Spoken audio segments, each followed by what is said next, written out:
우리는 전도서의 말씀을 보고 있는데 특별히 전도서 말씀들 보면서 우리가 생각하지 못했던 부분들도 있고 또 우리가 평소에 생각하고 있던 부분들을 우리가 또 생각하지 못한 방법으로 해결하시고 말씀하는 부분들도 있고 또 우리가 그것은 아멘으로 받아들일 만큼 올바르고 또 우리가 그동안에 생각했던 그런 말씀도 있다는 것을 우리는 보고 있습니다.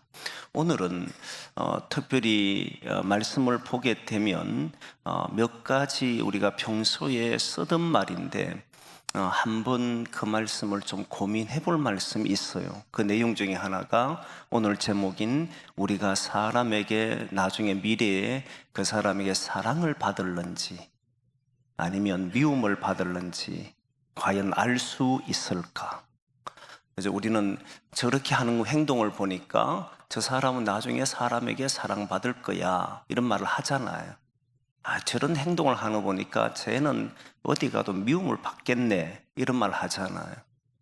그런데 우리는 일반적으로 그렇게 생각하는데 성경은 오늘 본문에 보면 알 수가 없다 이렇게 나와요. 그리고 뒤에 후반절에 가면 오늘 본문 읽었는 후반절로 가면 사람이 살아있는 개가 죽은 사자보다 낫다 그런 표현을 써요. 근데 여기도 논란거리가 조금 있는데 그럼 어떻습니까? 살아있는 개로 사는 것이 더 낫습니까? 개로 살되 살아있는 게 낫습니까? 아니면 죽더라도 사자로 하루를 살고 죽는 게 낫습니까? 어떤 사람은 단 하루를 살아도 이제 하루 사자로 살다 죽는 게 낫지 기구하게 뭐 그렇게 오래 산다고 그렇게 살아가냐라고 하는 사람도 있을 거고 아니다, 인생은 길고 가늘게 살아야지 그렇게 막 나대다가 빨리 죽는 거 안 좋다 이렇게 말하는 사람도 있단 말이죠. 그러니까 다양하게 이야기를 하거든요. 사실 이런 내용들은 이걸 어떻게 솔로몬은 이야기하는가 하는 것인데 특별히 오늘 본문 1절의 말씀 보면 솔로몬이 그가 마음에 두고 이렇게 인생사를 항상 살펴봐요. 이 솔로몬이 대단한 점은 이런 점이라 했지 않습니까? 그냥 이렇게 스쳐 지나갈 수도 있고 그냥 마주하는 인생이기 때문에 그냥 이렇게 이게 우리 인생이구나 하는 생각을 가지고 지나갈 수 있는 일들이 참 많은데 이 사람은 이런 것 하나 다시 한번 생각해 봤다는 거예요. 우리가 흔히 말하던 조금 전에 그냥 저 사람이 저렇게 사는 것이 사람들에게 미움받겠네 또는 사랑받겠네 이렇게 아무렇지 않게 말할 때가 있는데 그 말이 진짜가 그런가? 아니면 정말 그게 아닌데 그렇게 말하고 있는지 이런 고민 없이 지날 때가 있잖아요. 근데 솔로몬은 여기에 대해서 마음에 깊이 생각했다라고 하는 이야기를 합니다. 깊이 생각하고 우리가 흔히 사용하는 말들이 과연 그러한가 고민한 사람이 솔로몬이에요. 그러다 보니까 저는 솔로몬이 지혜의 왕이라고 하는 이유가 있었구나 이런 생각이 참 많이 듭니다. 그냥 인생사를 그냥 이렇게 말한 대로 흘러가는 것이 아니라 다시 한 번 더 생각하고 했다는 것이 중요해요. 여러분 생각을 한다는 건 참 소중한데 인간이 생각하는 동물이잖아요. 참 소중한데 생각을 하면 어떤 문제가 일어났을 때 생각을 하면 사람이 방법을 찾는데 처음에는 한 가지밖에 생각이 안 떠오르기도 해요. 처음에 탁 부딪히면 자기가 가장 평소에 많이 했던 방법으로 해결하기 위해서 생각이 그게 모여지거든요. 그런데 차분하게 다시 한 번 더 생각해 보면 또 다른 방법이 있다는 걸 알게 됩니다. 그리고 더 깊이 생각해 보면 또 다른 방법 제3의 길이 있다는 것도 알게 돼요. 그런데 더 이상 안 될 거야 라고 해도 다시 생각해 보면 그게 또 다른 지혜를 얻게 되는 경우도 있습니다. 그래서 저는 일반적으로 사람들이 문제가 탁 부딪히고 자기 삶에 어떠한 일들이 벌어지면 자기도 모르는 사이에 반응을 하지만 가만히 생각해 보면 적어도 5가지에서 6가지 정도로 대응을 한다는 것을 알 수가 있어요. 사람 관계 때문에 힘들어하는 사람은 기독인들은 기도를 한다든지 그저 하나님 앞에 의지하고 기도한다든지, 그러면서 저 사람의 마음을 바꿔달라고 한다든지, 또는 이해해 보려고 노력한다든지, 아니면 덮어주려고 생각해 본다든지, 아니면 부딪혀서 말을 해보려고 한다든지, 아니면 외면하고 아예 무시하고 산다든지 등등, 이렇게 방법들은 5가지에서 6가지를 하고 있다는 거예요.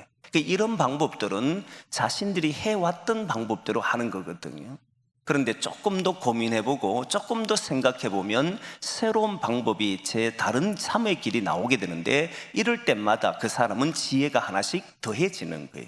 어떤 문제가 일어날 때마다 그 사람이 해결하는 방법이 하나씩 더해지는데, 생각하지 않으면 자기가 늘 했던 방법대로, 늘 했던 범위대로 하기 때문에 그 안에서만 행동하게 되는. 근데 시대는 바뀌었고 사람은 다른데도 불구하고 하는 행위는 똑같으면 그 사람의 문제는 해결되지 않은 채 지날 수밖에 없더라는 거예요. 그래서 생각하는 게 너무너무 중요하다. 근데 저는 그 생각하는 것을 하나님의 말씀으로 하는 것을 권하고 싶을 때가 많아요. 하나님의 말씀으로 해보면, 하나님의 말씀이 어떤 것이냐면 모두 인간에게 일어나는 문제에 대해서 하나님께서 우리에게 주신 말씀이잖아요. 그러면 하나님의 말씀은 1부터 10까지 하나님의 계획을, 하나님의 뜻을 말씀하는 게 아니에요. 어떤 문제에서 이렇게 저렇게라고 딱 부러지게 말씀하는 장면이 그렇게 많지가 않아요. 그런데 그 말씀을 가지고 묵상해 보면 하나님의 생각이 뭔지를 알게 되면, 그때서야 비로소 우리는 인간이 가지고 있는 지혜를 넘어선 하나님의 지혜는 이런 거구나라는 걸 알게 되고, 하나님의 지혜로 해결했을 때만이 가장 깨끗하고 가장 아름답게 해결된다는 걸 알게 돼요. 그래서 우리는 지혜도 2가지겠다는 이야기했지 않습니까? 인간의 지혜는 배움과 경험에서 주어지는 지혜고, 하나님의 지혜는 하나님의 말씀을 통해서 묵상하고 하나님의 뜻이 무엇인지를 찾으려고 하고, 모든 사물들을, 모든 일들을 하나님이 어떻게 해결하시는가를 생각하고 움직이려고 하는 데서 나오는 지혜를 말하는 거예요. 그게 위로부터 나온 지혜다, 이렇게 말하잖아요. 솔로몬은 그런 면에서 보면 어떤 문제든지 하나님의 생각으로 이해해 보려고 애를 썼던 사람이다 라고 하는 것을 알 수 있어요. 물론 이후에 지나면 그가 타락하게 되는데, 정말 타락하는 모습들을 보면 이해를 하지 못했는데, 요즘 제가 읽고 있는 책 중에 하나가 이제 신정론에 관련된 책인데, 거기에 보면 이런 내용이 나와요. 인간의 타락은 하나님께서 그 인간에게 악을 만들어 놓은 것이 아니고, 창조했을 때 이미 인간은 어느 것을 선택할 수 있는 자유를 부여했다는 거예요. 전적인 자유. 아담에게는 전적인 자유를 부여했는데, 이 자유는 무엇을 선택하느냐 하면 뭘 먹을 거냐 말 거냐 이런 것이 아니고, 하나님의 말씀에 순종할 것인지 하나님 말씀을 따르지 않을 것인지, 여기에 대한 전적인 자유가 있었다는 거예요. 만일 하나님 말씀에 순종하기로만 자유를 줬다면 그 자유는 완전치가 않고, 언제나 인간에게는 하나님께서 모든 가능성을 열어두셔서 하나님의 뜻을 잘 이해하고 갈 수 있는 사람과, 그렇지 않고 다른 길로 갈 수 있는 이 길을 주셨는데, 아담과 하와는 그는 결국은 잘못된 길을 선택했다, 이렇게 보는 거예요. 그러니까 하나님 준 자유는 완전한 자유를 줬다는 거예요. 뭐 어느 한편에서만 준 것이 아니었다, 이렇게 말을 해요. 그렇게 생각해 보면 우리가 모든 삶에서 생각할 때마다, 이 솔로몬이 그랬잖아요. 솔로몬은 원래 하나님의 지혜를 가졌던 사람이 어떻게 나라를 분열시킬 수 있을 만큼의 그런 잘못을 할 수 있을까라는 것이 풀리지 않는 숙제였는데, 이 솔로몬에게도 하나님이 전적인 그 모든 것을 판단할 수 있는 자유를 주셨는데, 솔로몬은 어떤 때로는 잘못된 길을 택하여서 가버렸다는 거잖아요.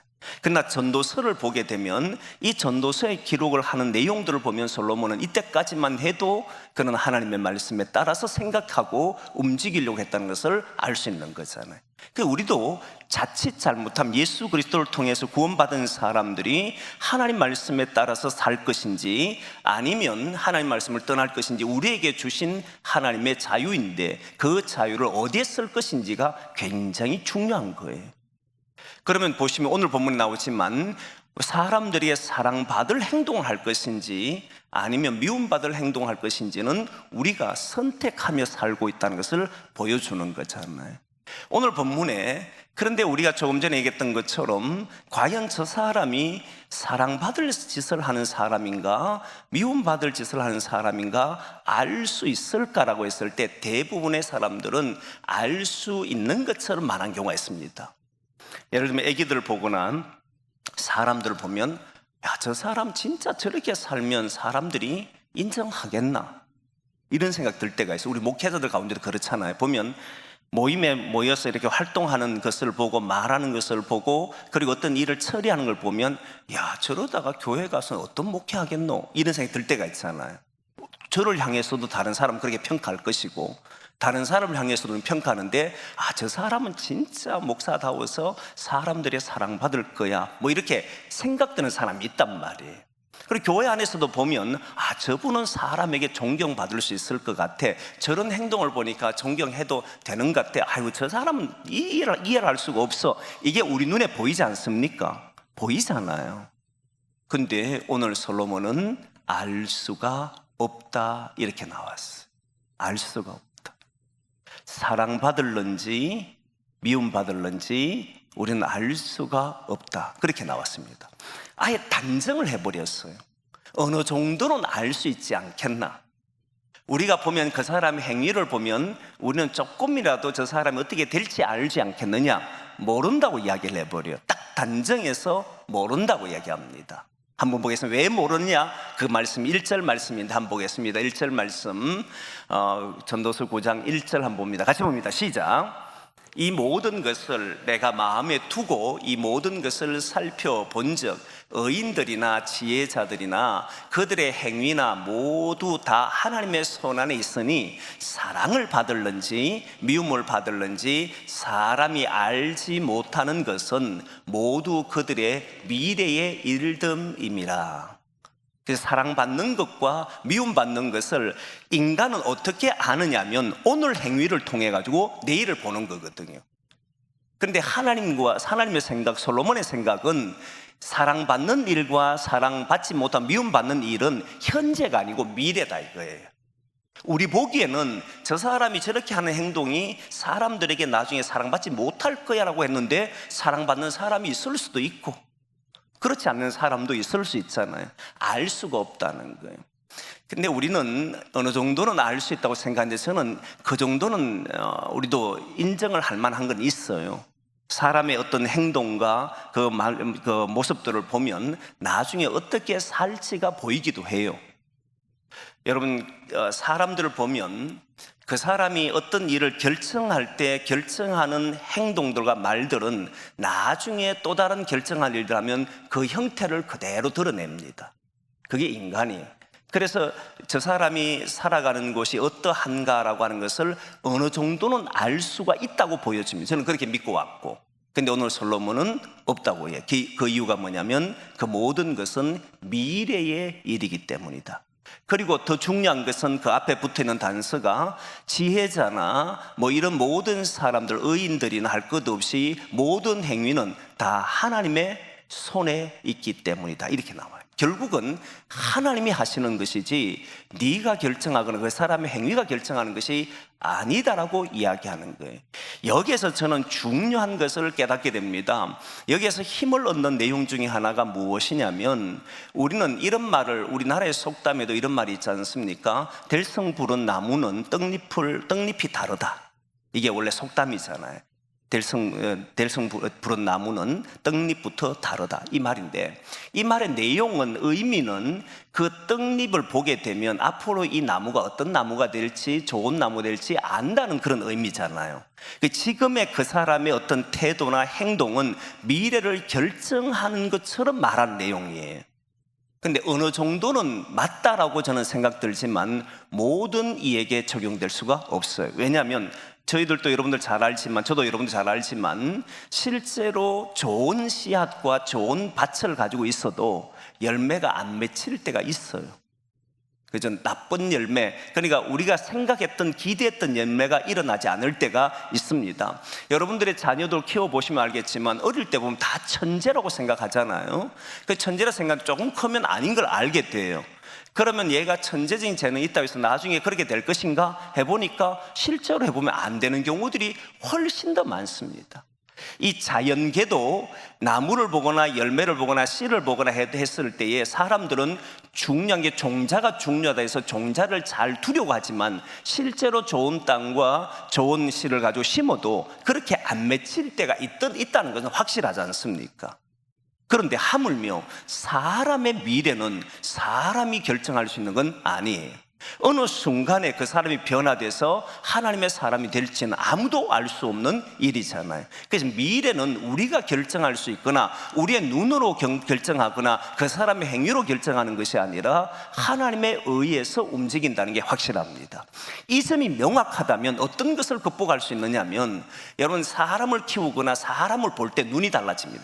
처음에 이야기할 때 사람의 눈으로 보게 되면 지혜가 한계가 있지만은 하나님의 눈으로 보기 시작하면 그 지혜는 완전히 다른 생각을 가지게 된다, 이런 이야기를 했지 않습니까? 그 내용을 다시 생각해 보면 우리가 볼 때는 저 사람이 가지고 있는 재능과 재주에 의해서 미래가 열린다고 생각을 하지만 이 아이가 하나님의 손에 있다라고 한다면 우리는 그가 가지고 있는 현재의 재주와 재능이 그의 미래를 결정하지 않고 하나님의 의해서 움직인다는 사실을 믿게 되면 이 아이에 대한 기대는 언제나 할 수 있다는 거예요. 제가 듣는 말 중에 가장 싫다라고 표현은 그렇고, 가장 듣기 싫다 이런 표현도 그렇고, 이런 표현 안 했으면 좋겠다는 표현이 있습니다. 그게 뭐냐면, 우리 아이는 재주가 없어요, 재능이 없어요, 이런 말을 저는 안 했으면 좋겠다 싶은 생각이 들어요. 이유가 뭐냐면 우리는 우리를 보는 게 아니고 그 아이를 보는 게 아니라 얘를 키우시고 인도하시는 누구를 믿는 사람들이냐면 하나님을 믿는 사람들이잖아요. 그럼 이 아이를 내가 낳았다라고 생각하니까 내 뱃속에서 나는 지혜도 없고 능력도 없으니까 그래서 생각인지 몰라도 이 아이를 태어나게 하시고 이 아이를 택하신 이는 우리가 아니라 하나님이 택하셨고 하나님이 이 땅에 태어나게 하신 거잖아요. 근데 우리가 그 아이의 미래를 결정해버리고 너는 재주가 없니, 머리가 없니, 너는 능력이 없니, 이런 소리를 한다는 것은 우리는 어쩌면 하나님이 창조하신 것에 대해서 너무 우리 쉽게 말하는 것은 아닐까. 그래서 이런 말들은 하지 않았으면 좋겠다, 이런 말이 많이 들어요.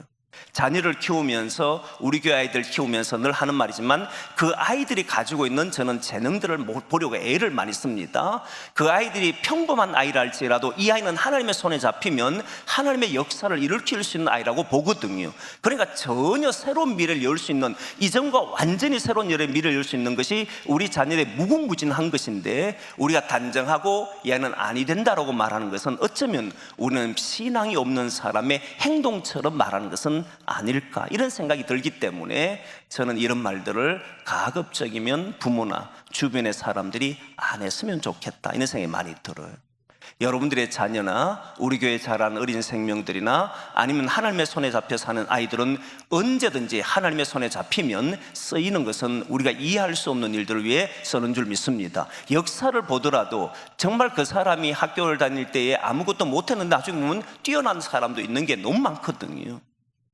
그래서 제가 좋아하는 성경 구절이 디모데 후서 2장에 나오는 큰 집에는 금과 은과 나무 그릇, 질 그릇이 있는데 그 중에 어떤 것을 하나님이 기뻐하시고 쓰기에 합당한 것을 여기느냐라고 했을 때 그 금그릇이다 은그릇은 전부 인간의 기준이잖아요.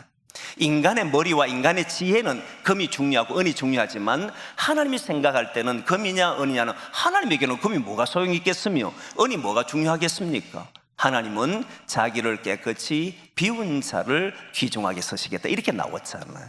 그래서 저는 이걸 믿어요. 이걸 믿는다면 오늘 우리가 살아가면서 왜 나는 이러냐 저러냐, 왜 나는 이런 재주가 없냐 저런 재주가 없느냐라고 말하지 않게 됩니다. 나에게 주신 하나님의 달란트는 있다. 그것이 무엇인지를 발견하려고 하고 그것을 키우려고 하고 그것을 위해서 살아보려고 하는 사람들이 되고 그것을 가지고 생각해보는 사람이 될 때 하나님의 지혜를 가지고 활용하게 되는 사람이라고 보는 거거든요. 그래서 우리는 저 사람이 사랑받을 것인가 미움받을 것인가 내 눈으로 보면 보이지요. 내 눈으로 보면 그렇다라고 단정할 수 있지요. 그러나 하나님의 눈으로 보면 단정할 수 없다는 거예요.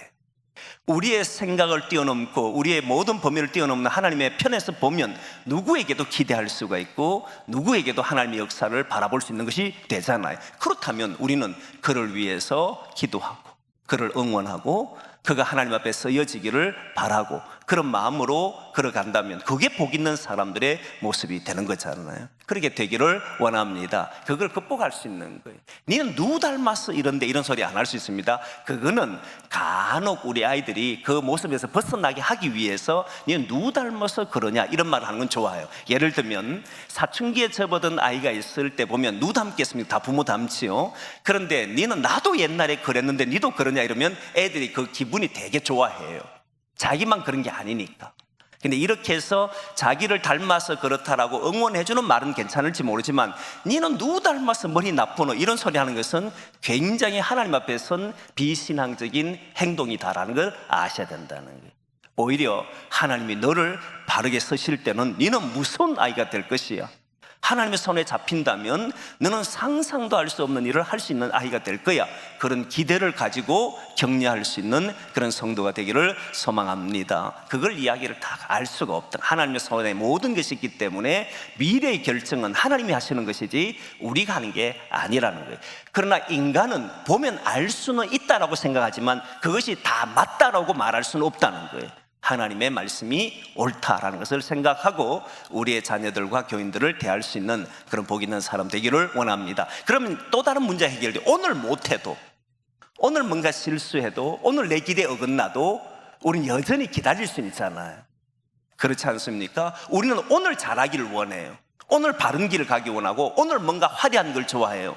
근데 그렇게 생각하지 말고 이 미래는 주님에게 달려있기 때문에 여전히 기대할 수가 있다. 속상하게 하는 자녀가 있어도 속상하게 하는 교인들이 있고 속상한 주변의 사람들이 있어도 그것 때문에 무너지지 말고 하나님이 귀하게 쓰신 날이 있기를 소망하면서 바라봐 주시라. 그게 훨씬 더 낫단 말이에요. 신앙에서는 그렇게 되기를 원합니다. 그리고 오늘 두 번째 부분인데 2절부터 시작해서 하는 말씀들을 보면 2절 말씀 속에서 여러 가지 이야기하는데 일반이다라는 말을 해요.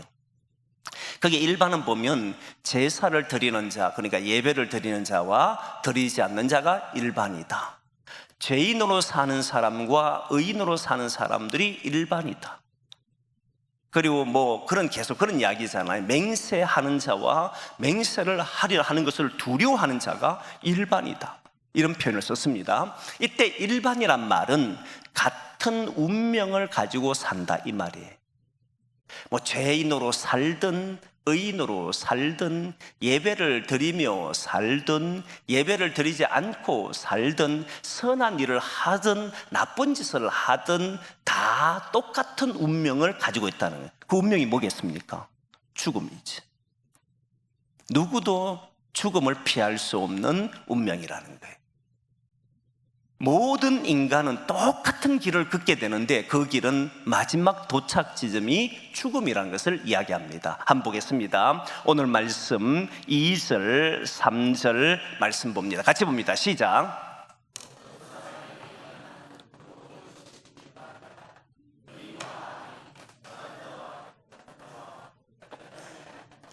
제사를 드리는 자와 제사를 드리지 아니하는 자에게 일어나는 일들이 모두 일반이니 선인과 죄인, 맹세하는 자와 맹세하기를 무서워하는 자가 일반이로다.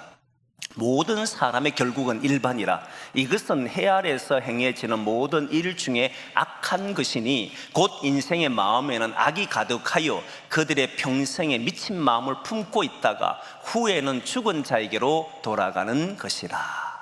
죽는 것은 다 일반이라는 거예요. 뭐 아무리 발부둥치고 해도 뭐 의인으로 살다 가든 뭐 나쁜 짓만 하고 살다 가든 한번 예배를 잘 드리고 가든 예배를 드리지 않고 살다 가든 다 죽음으로 간다 이 말이에요. 그건 다 일반이에요. 이 솔로몬이 보니까 마음으로 생각해 보니까 저렇게 착하게 사는 사람도 죽네, 저렇게 악하게 사는 인간도 죽네, 저렇게 예배를 하나님의 제사를 잘 드리는 인간도 죽는 거구나. 다 죽는 길로 간다는 거예요. 그리고 왜 이런 누구나 아는 이야기지 않습니까? 죽음을 피할 수 있는 사람은 아무도 없잖아요. 근데 왜 이런 이야기를 하냐면 의인으로 살고 악인으로 사는 게 무가치하다 이 말을 하는 게 아니에요. 의인으로 사는 게 무슨 의미가 있겠노 죽는데, 악인으로 사는 게 무슨 의미가 있겠노 죽는데, 그냥 대충 살아 이런 말이 아닙니다. 악인으로 사는 것이 다 악인으로 살다가 떵떵거리고 사는 사람도 있고 예배를 드리지 않고 살아가는데 문제가 없이 사는 사람도 있습니다. 여러분, 예배를 드리는 자와 예배를 드리지 않는 자, 선하게 사는 사람과 악하게 사는 사람이 차이가 있으면 얼마나 좋겠어요. 실제 눈앞에 차이가 드러나면 좋잖아요. 그런데 살아보면 별 차이가 없잖아요.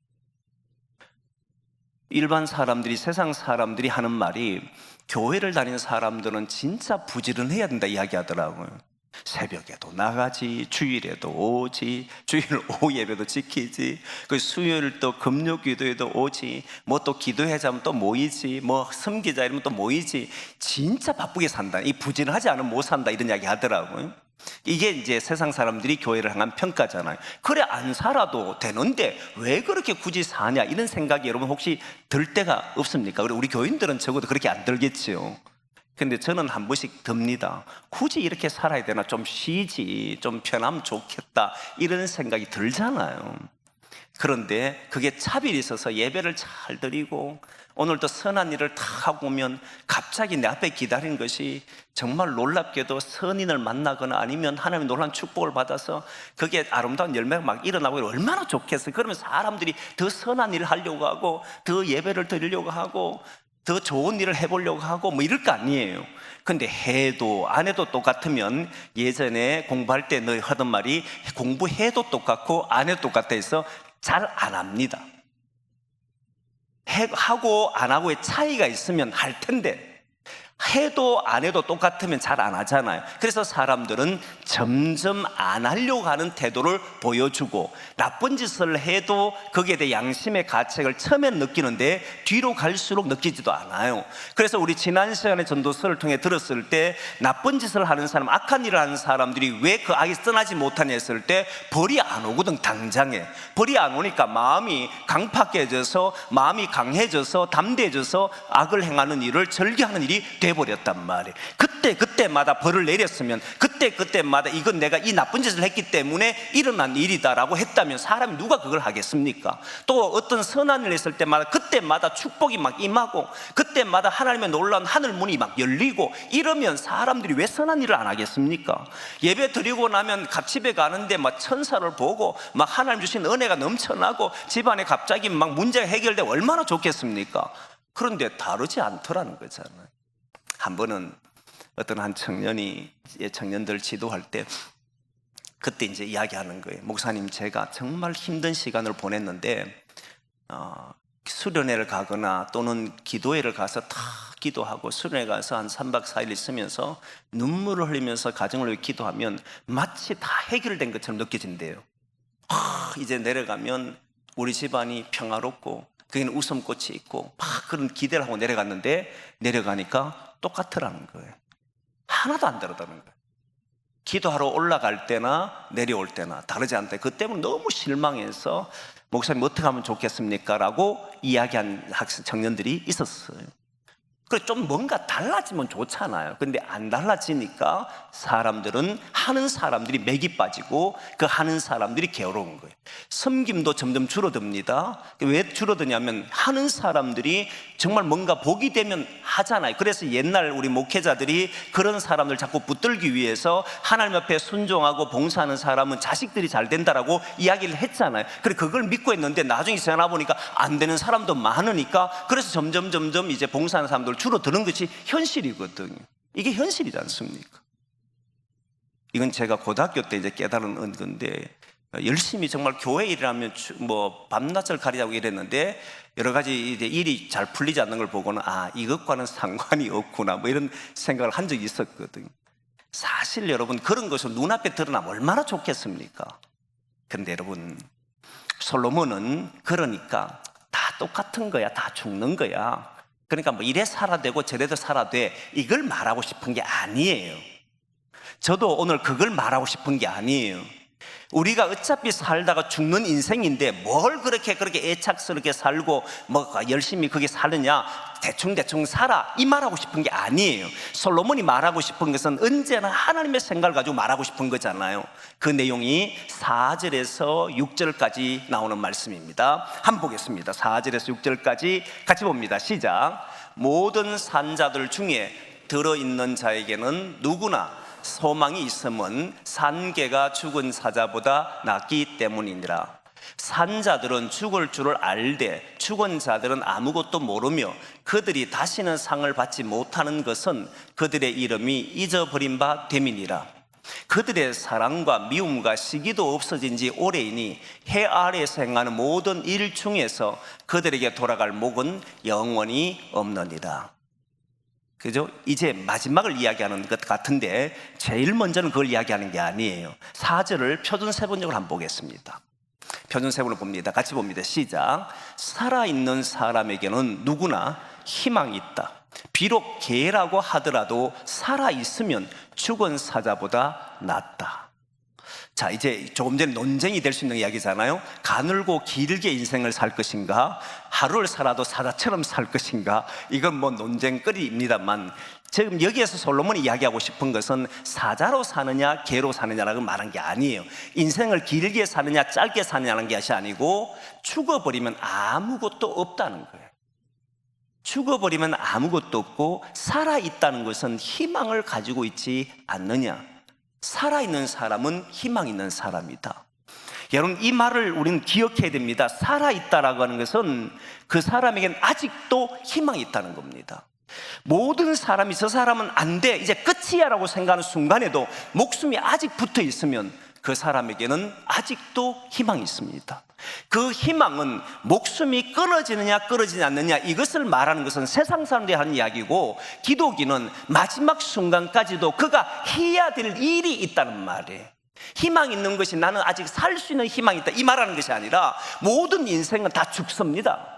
모든 인생은 죽음을 맞이하는데 그 죽는 순간까지도 희망이 있단 말은 내 목숨을 계속 유지할 수 있을 거라는 희망이 아니고, 내게 주신 일을 감당할 수 있는 아직도 내가 해야 될 일이 있다는 것을 말하는 거예요. 아직도 내가 해야 될 사명이 있는 사람이다. 여러분, 사명이 얼마나 무서운지 아시지 않습니까? 바울은 사명을 행하는 일에는 자기 목숨도 아깝게 여기지 않는다. 그래서 목숨을 누구보다도 소중하게 여기는 것이 하나님입니다. 바울도 생명을 구원하기 위해서 온 나라를 다니면서 이방인을 구원하려고 했잖아요. 그 구원은 천국이지만 그 생명이거든요. 생명을 살리기 위해 산 사람이 자기 생명보다도 귀하게 여긴 것이 뭐냐면 사명이라는 거예요. 이때의 생명이라는 것은 목숨이 오늘 끊어지느냐 끊어지지 않느냐 이것보다, 내가 오늘 하루를 더 연장하느냐 연장하지 않느냐 이것보다, 오늘 나는 과연 희망 있게 사느냐 살지 않느냐, 나는 오늘 나에게 주신 소명이 있는가 없는가, 나는 무엇을 위해 살아가는지 그것을 가지고 있느냐 없느냐, 살아있는 동안에는 이걸 항상 가지고 있다는 거예요. 한번 예를 든 적이 있었지 않습니까? 자기 오라버지가 이제 사업을 하다 실패를 해서 이제 그 집안 전체가 무너지게 되고, 그 주민등록도 다 말소가 되고, 그러니까 숨어서 지내는 한 가정이 있었어요. 근데 그 할머니가 이제 폐지를 주우면서 연세가 많으신데 손자를 위해서 폐지를 줍고 애에게 이제 그 폐지 주운 돈을 가지고 이제 쌀을 사주는 거예요. 쌀도 살 수가 없고 반찬도 살 수 없는 그런 이야기. 그게 자기 입으로 간증을 했습니다. 듣고 모든 교인들이 다 놀랐어요. 근데 이 친구가 일주일에 쌀밥을 먹는 게 몇 끼가 안 돼요. 하루를 거의 다 굶어야 되고, 할머니가 힘 있는 분이 아니라 아파요. 그러니까 겨우겨우 이제 폐지를 주우면 그걸 쌀로 바꾸어서 죽을 만들어 주고. 아니, 나는 2000년도 들어와서 이렇게 사는 집안이 있다는 걸 두고 상당히 놀랐습니다. 교인들 다 놀라고. 근데 그 고모가 이 집을 일으켜 보려고 장사를 시작했습니다. 그런데 여러분 아시잖아요.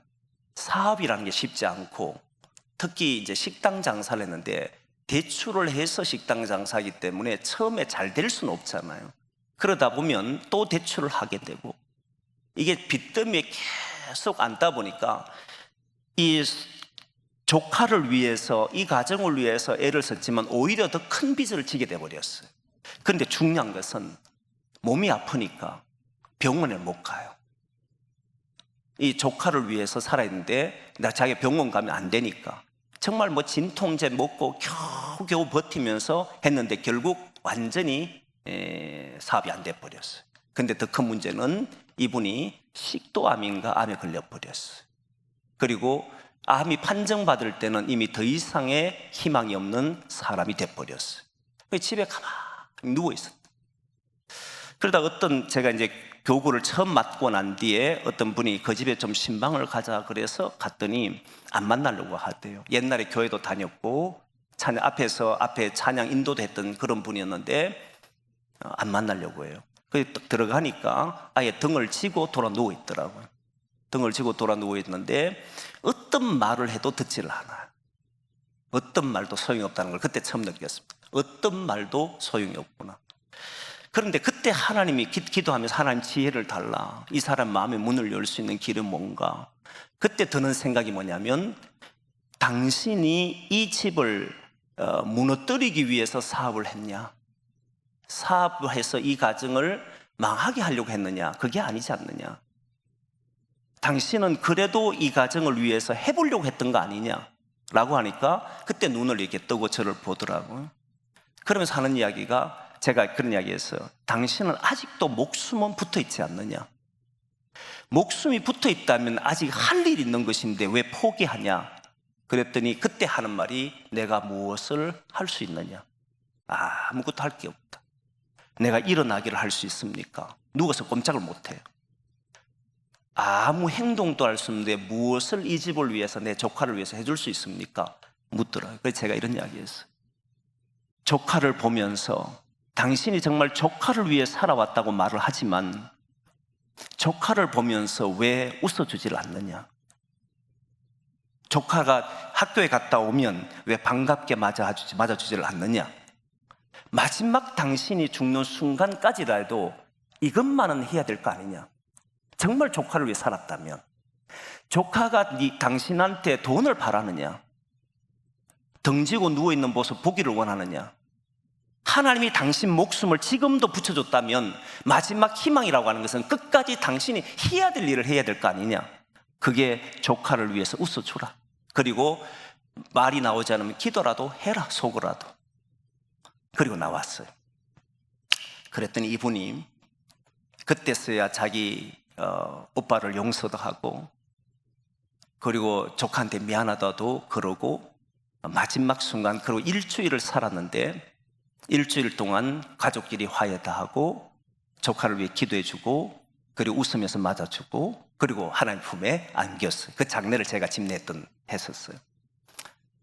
그 가정이 정말 감사하게 생각하지요. 사랑하는 성도 여러분, 사람은요 마지막 목숨이 붙어 있다면 희망이 있단 말이고 이 희망은 그냥 목숨을 연장하는 희망이 아니에요. 오늘 우리 주님 불러가도 내가 할 일이 있다는 거예요. 할 일이 있으니까 주님은 여기에 목숨을 붙여놓은 것이라고 믿는 게 성도잖아요. 그럼 마지막 순간 내가 할 수 있는 일이 뭘까? 누구에게 어떤 사람에게 소망을 줄 수 있을까? 내가 어떤 말을 할 수 있을까? 이것을 해낼 수 있는 사람이 저는 기독인이라고 생각합니다.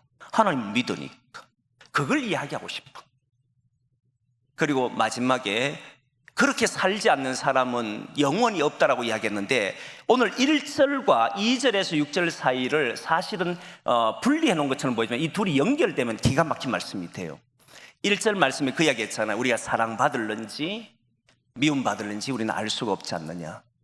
그런데 우리 인생은 모두 다 죽는 인생이에요. 마지막 끝은 다 죽음이 일반입니다. 똑같습니다. 저와 여러분은 언제 죽느냐 다를 뿐이지 다 죽게 돼 있습니다. 그런데 사랑받으려고 하시라. 미움받으려고 하지 마시라. 하나님의 사람에서로서 하나님께 인정하고 사람에게 인정받을 수 있는 그런 사람으로 죽는 건 똑같은 거니까. 언제 죽을지는 알 수 없는 것이니까. 내일 부른다 해도 저 사람은 정말 내가 신앙인으로 내가 온전히 인정한다 할 정도로 그렇게 인정받는 삶을 살다가 주님 앞에 서면 그 사람의 삶은 영원히 있지 않겠습니까? 그렇잖아요. 그걸 말하고 싶어. 1절과 오늘 2절부터 4절이 연결되면 그렇구나. 우리의 모든 사람은 의롭게 사는 사람, 악인으로 사는 사람, 하나님 예배드리는 사람, 드리지 않는 사람이 다 차이가 없다. 다 죽는 건 똑같아. 그러나 다른 점이 있다면 하나님 앞에 사랑받을지 미움받을지는 이제 우리가 결정하는 것이고, 우리가 살아있다면 하나님에게 인정받고 사람에게 사랑받는 것을 택하는 것이 옳지 않느냐. 그러면 사람들은 기억할 것이다. 사람들의 마음에는 남을 것이다. 그런 이야기잖아요. 하나님의 눈으로 보면, 세상 사람 눈으로 보면 그렇게 열심히 살아도 소용없어라고 말하지 않고 하나님의 눈으로 보니까 다 의미가 있고 귀한 것이 되니까 오늘도 우리의 삶 한마디 행동 하나가 하나님과 사람에게 인정받을 수 있는 그런 사람이 될 줄 믿습니다. 그래서 오늘 마음에 한 가지 기억할 것은 내가 사랑받을 사람이 되도록 살아가자는 거예요. 미움받을 사람으로 살아가지 말고, 결국은 하나님이 허락하셔야 되겠지만 그러나 우리의 선택은 하나님께 사랑받는 의인으로 살려고 하고 선한 일을 하려고 해보고, 그죠? 그리고 예배 드리려고 해보고, 그렇게 하는 삶이 저와 여러분 삶이 되기를 소망합니다.